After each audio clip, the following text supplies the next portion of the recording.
আমি আসছি। তুমি আমার কাঁদছো? তোমাকে বলিনি তুমি কাঁদবে না? তুমি কাঁদলে আমার কি মনে হয় জানো? আমার জান্নাত কাঁদছে। কে বলেছে আমি কাঁদছি? আমি কাঁদছি না তো।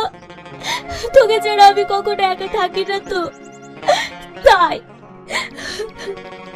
ঠিক আছে মা, আমি আসছি। তুমি সাবধানে থেকো।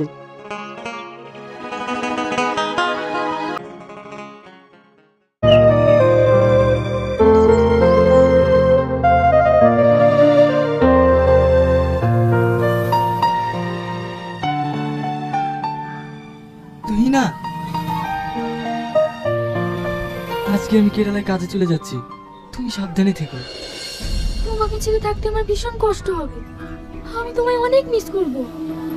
তুমি কি ভাবছো তোমাকে ছেড়ে থাকতে আমার কষ্ট হবে না?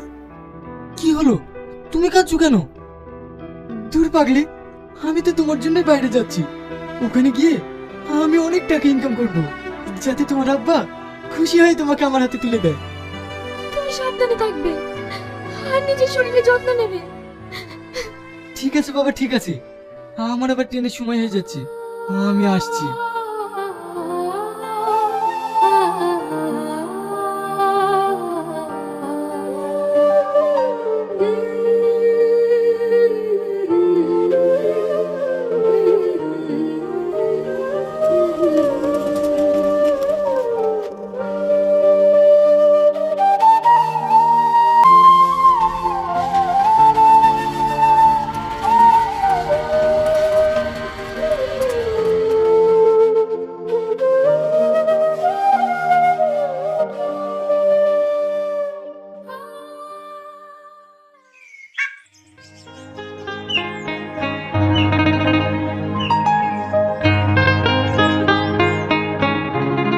শোন, হ্যাঁ স্যার বলেন।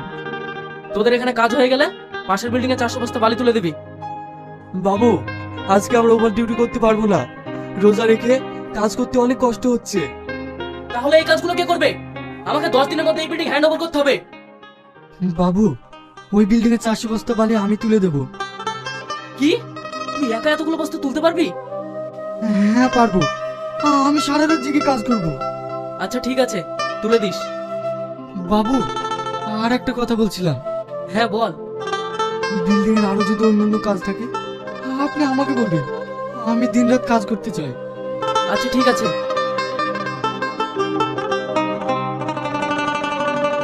রিয়াজ, তোকে একটা কথা বলবো। হ্যাঁ বল। তোর কি শরীরে একটু দমা নাই? তুই যেভাবে দিনরাত কাজ করছিস, তোর তো শরীর অল্প দিনেই শেষ হয়ে যাবে। ওসব কিছু না, শুধুই টাকার লোভ। হ্যাঁ, আমার টাকার লোভ। আর কেনই বা লোভ হবে না? যে টাকার অভাবে চিকিৎসার জন্য আমার আব্বা পেছনে ছটফট করতে করতে মারা গিয়েছে। যে টাকার অভাবে আমার মায়ের চিকিৎসা না করতে পেরে মৃত্যুর সঙ্গে পাঞ্জা লড়ছে। যে টাকা ইনকাম না করতে পারলে, যাকে আমি নিজের জীবনের থেকে বেশি ভালোবাসি, সে অন্যের ঘরে চলে যাবে। তাই আমি টাকা ইনকাম করতে চাই, অনেক টাকা ইনকাম করতে চাই। আমাকে ক্ষমা করে দিস, তোকে না বুঝে আমার এই কথা বলা তোকে ঠিক হয়নি। আমি কিছু মনে করিনি, চল।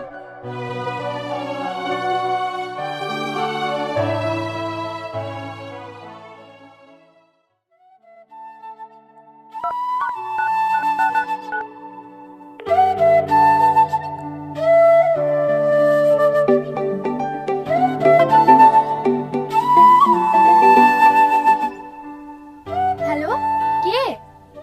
আমি রিয়াজ। এতদিন পর তোমার আমার কথা মনে পড়লো? না গো, আসলে কাজের খুব চাপ, আর তাছাড়া আমার মোবাইলে ব্যালেন্স নেই, তাই আমি তোমাকে ফোন করতে পারিনি। তাই আমি আমার বন্ধুর মোবাইল থেকে তোমাকে ফোন করছি। কেমন আছো?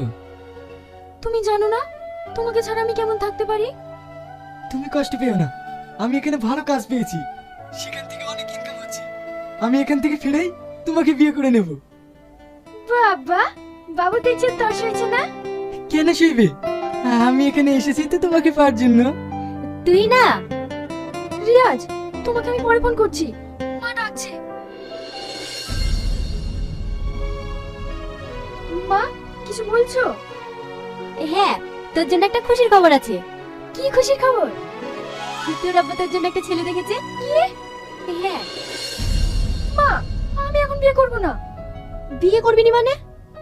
হ্যাঁ মা, আমি একজনকে ভালোবাসি আর আমি ওকেই বিয়ে করব। কি? ছেলেটা কে? কি করে? ওর নাম রিয়াজ। ও রাজমিস্ত্রির কাজ করে। কি? সব থাকলে তুই একটা রাজমিস্ত্রির সঙ্গে সম্পর্ক করেছিস?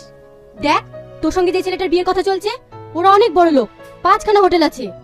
কিন্তু মা, তোর কোনো কথা আমি শুনবো না। নিজের ভালো একজন পাগলও বোঝে, তাই সোনা ছেড়ে চাঁদের দিকে হাত বাড়াতে যাস না। আর তাছাড়া তোদের এই সম্পর্ক তোর আব্বা কখনোই মেনে নেবে না। কি করবি ভালো করে ভেবে দেখ।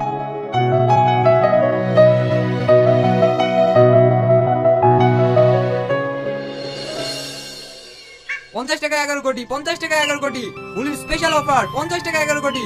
কি দাদা লাগবে? না না আরে দাদা লেন না, একটা কেটে আপনার ভাগ্যটা পরীক্ষা করে দেখুন না। না না, আমার লাগবে না। আরে লে না, তোর 50 টাকা আমার কাছে আছে, তোর ভাগ্যটা পরীক্ষা করে দেখ না। দেন দেন, একটা দেন। এই লাও।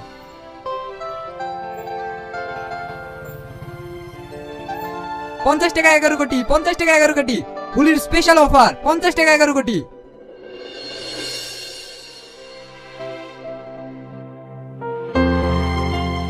কি রে, আজ সারাদিন কোথায় ছিলি? আমি এই পাশের বিল্ডিং এ কাজ করছিলাম। কেনে? সকাল থেকে তোর বাড়ি থেকে ফোন করছে। কেনে, কি হয়েছে? তোর মা নেই, তোর মা মারা গেছে।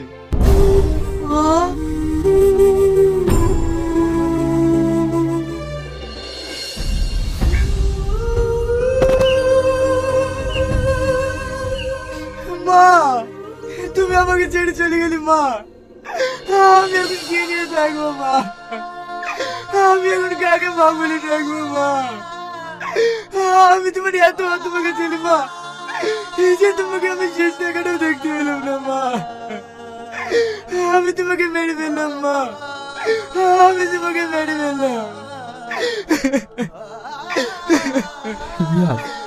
কাঁদিস নি, ওঠ।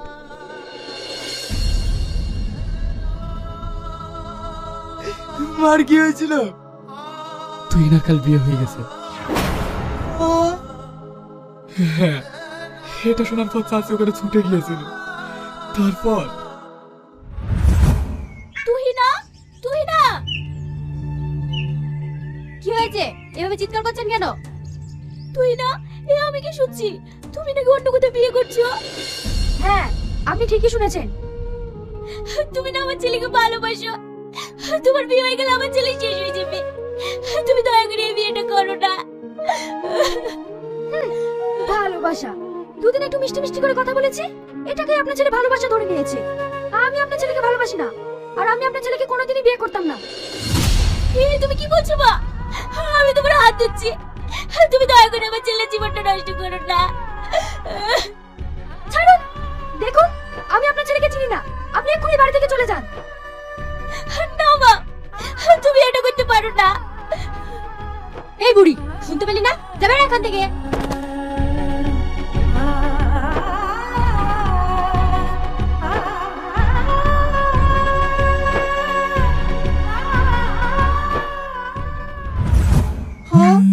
এত কিছু হয়ে গেছে, তুই আমাকে আগে বলিস নি কেন? তুই শুধু কষ্ট পাবি বলে চাচি আমাকে বলতে নিষেধ করেছিল। রিয়াজ, তুই যে লটারি কেটেছিলি সেটাতে ফার্স্ট প্রাইজ 11 কোটি টাকা বেঁধেছে। তুই না, তুই না, তুই না। এই এভরিওয়ান, কি অবস্থা সবার?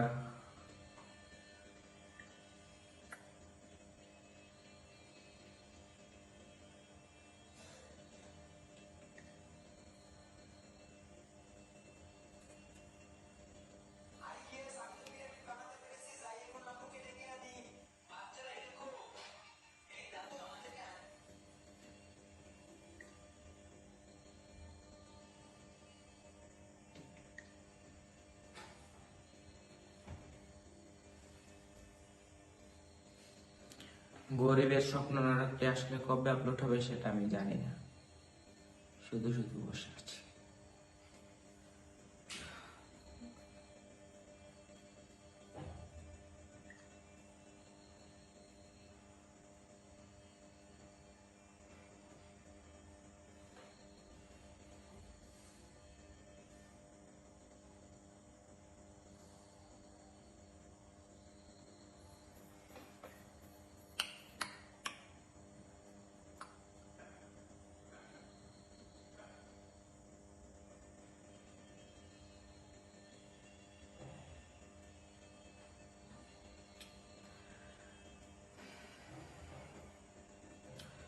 গরিবের স্বপ্ন নাটকের প্রথম পর্বটি মনের মতো টিভি চ্যানেল আপলোড দেওয়া হয়েছে। দ্বিতীয় পর্বটি আপনারা এই চ্যানেলই পাবেন। আশা করি এটা বলতে হবে না।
গরিবের স্বপ্ন নাটকের প্রথম পর্বে যেটা ঘটেছিল সেটা হলো রিয়াজ বিদেশে গেছে অনেক টাকা কামানোর জন্য আর কি।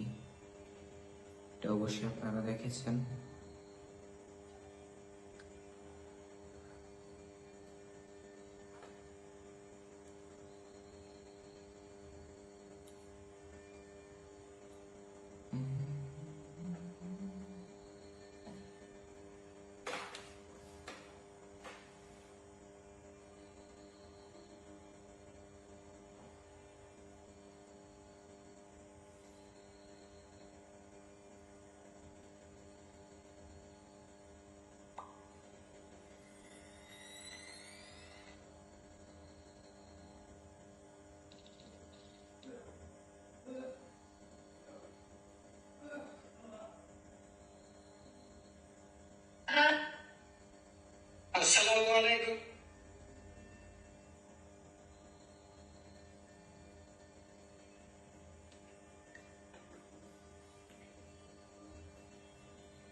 রিয়াজ বিদেশে গিয়ে মানে পুরো 24 ঘন্টাই কাজ করতো অনেক টাকা কামানোর জন্য।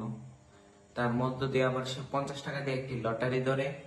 ওই লটারির ফার্স্ট পুরস্কার ছিল মানে 11 কোটি টাকা। সে দেশে এসে দেখে তার বন্ধুর কাছে কল দেওয়া হয় যে সে 11 কোটি টাকার প্রথম প্রাইজটা পেয়ে গেছে, মানে ক্যাশ 11 কোটি টাকা পেয়ে গেছে। সেটা শুনে তো সে অনেক মানে অবাক হয়ে যায়। তো এরকম কিছু একটা নেই দ্বিতীয় মানে গরিবের স্বপ্ন নাটকের দ্বিতীয় নাম্বার পর্বটি আসতে চলেছে। দ্বিতীয় নাম্বার পর্বটি মানে যারা যারা এখন প্রথম পর্বটি দেখেছেন তারা অবশ্যই জানেন দ্বিতীয় নাম্বার পর্বটি কত ইন্টারেস্টিং হতে চলেছে।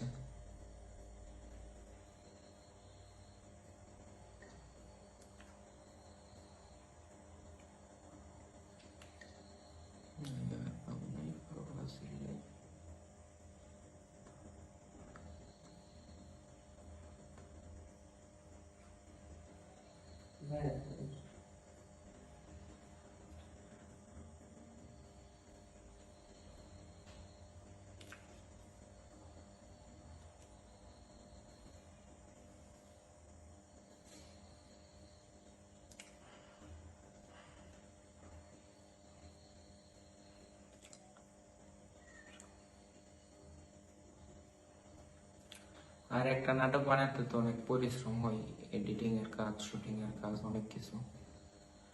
সাথে সাথে তো একটা মানে পার্ট 1 ছেড়ে পার্ট 2টা তো আর সাথে সাথে একদিন বা 2 দিনের মধ্যে চালা যায় না। 3-4 দিন মানে কম হইলো 3-4 দিন লাগে একটা নাটক এডিটিং শুটিং অনেক কিছু করতে করা লাগে।